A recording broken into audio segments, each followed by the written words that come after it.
আমেরিকার পর ইউরোপ ও মধ্যপ্রাচ্যে শুরু হয় তেলের অনুসন্ধান। 1908 সালে পারস্য ইরানে বিশাল তেলের খনি আবিষ্কার হয়। এটি ছিল মধ্যপ্রাচ্যের প্রথম তেলকূপ। এরপর থেকেই শুরু হয় মধ্যপ্রাচ্যের ভাগ্য বদলের মুহূর্ত। একের পর এক তেলকূপের খোঁজ পেতে শুরু করে তারা। এবার প্রশ্ন হলো, এই ক্রুড অয়েল আসলে কি? মাটির নিচে এটি তৈরি হলো কিভাবে? আজ থেকে প্রায় 50 কোটি বছর আগে পৃথিবীর সমুদ্রে অসংখ্য ক্ষুদ্র জীব, শৈবাল, প্লাঙ্কটন আর সামুদ্রিক প্রাণী ভাসত।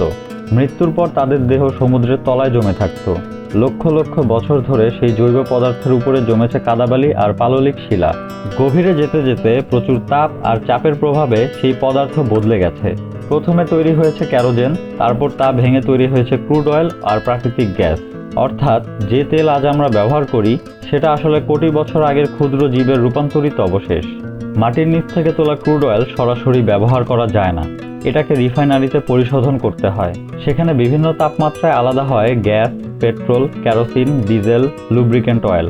আর সবচেয়ে ভারী অংশ বিটুমেন থেকে তৈরি হয় আলকাতরা।